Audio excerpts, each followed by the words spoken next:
네, 여러분 안녕하세요. 복수면허 의사 나도균입니다.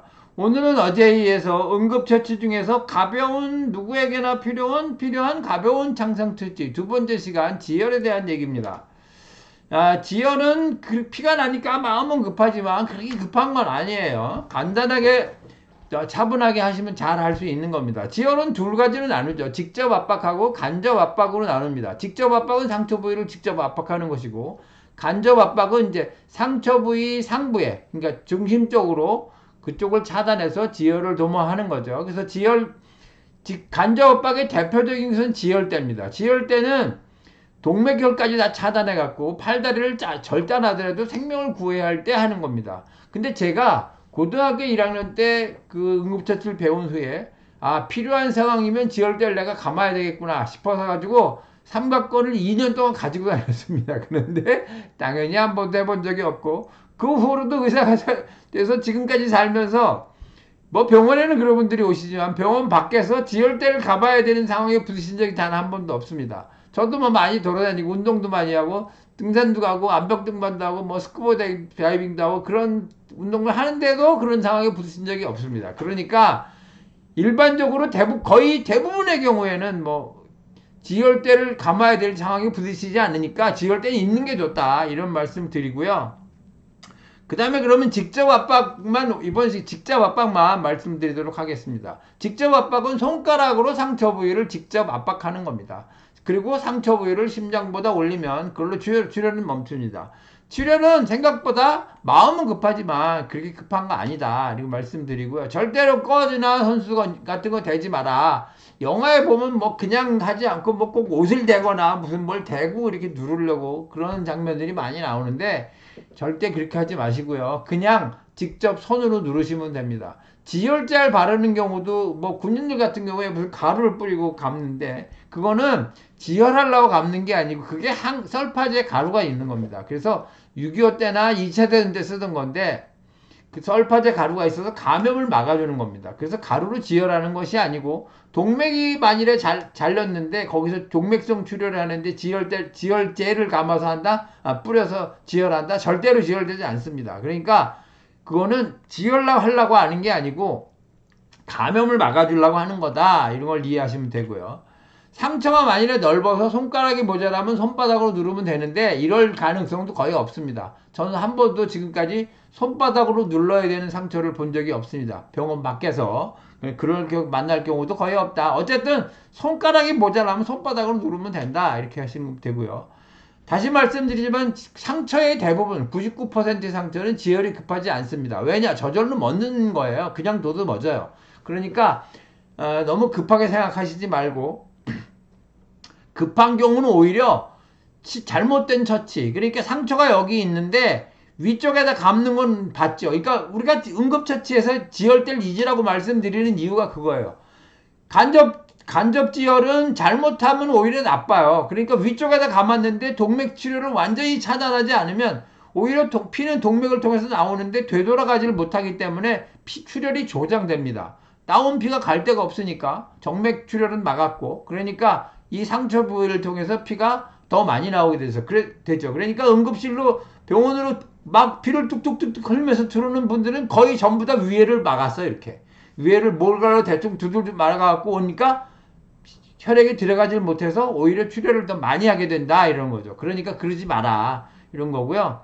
서두르거나 당황하지 말고 정확하게 처치하면 지혈은 잘 된다 이런 말 절대 잊지 마시고요.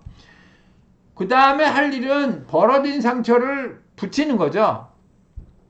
사실은 상처는 그냥 두면 그대로 낫습니다. 그런데 그걸 이제 세균이 있으니까 닦아내는 거라고 말씀을 드렸잖아요. 근데 그대로 있으면 안 되고 벌어져 있으면 안 아물으니까 피부가 덮여야 아물게 됩니다. 그래서 접근해서 피부를 붙이는 건데 병원에서 그걸 위해서 꼬매는 거죠. 꼬매는 게 제일 쉬우니까 잘 붙어 있고 그렇지만 집에서 그렇게 큰 상처가 아닌 경우에는 이렇게 나비 반창고법이라는 게 있습니다.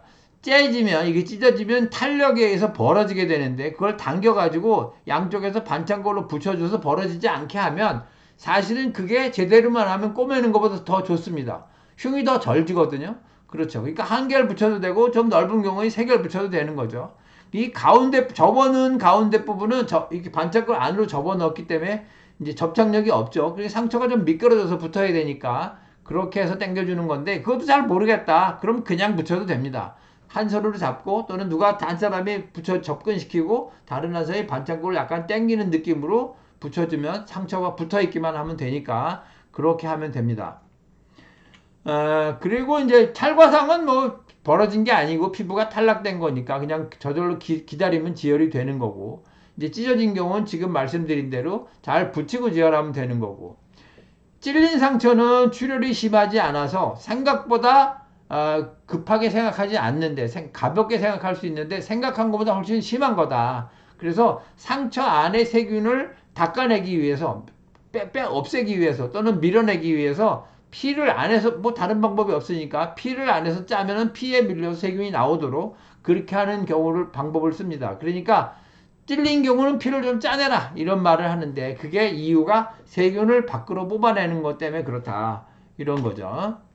그러고 나면 상처를 보호해주면 되는 겁니다. 상처를 보호해주는 걸 드레싱이라고 하는데 만일에 상처가 아무데도 닿지 않는다. 그럼 드레싱 안 해줘도 됩니다. 그런데 그런 경우는 없으니까 항생제용걸 바르고 멸균 꺼주로 덮어주면 되는데 요즘에는 약국에 가시면 멸균된 팩으로 일회용 팩으로 나오는 게 있으니까 그걸 꺼내서 잘라서 이제 쓸 때 꺼내셔야죠. 그래서 덮어주는데 상처에 닿는 부위는 손은 오염돼 있으니까 오염된 걸로 닿지 않도록 주의하면서 대고 그 꺼즈가 붙어 있도록 하기 위해서 반창고를 붙이거나 탄력 붕대 같은 걸로 감아주시면 되는 겁니다. 문제는 시중에 이제 순수 항생제로만 된 연고가 지금 없습니다. 팔고 있는 게. 최근까지 이제 테라마신 연고가 있었는데 그게 요즘에 안 나와요. 그래서 아마도 가격이 너무 싸서 수지타산이 안 맞으니까 만들지 않는 것 같아요. 가격을 올릴 수가 없어요, 우리나라는.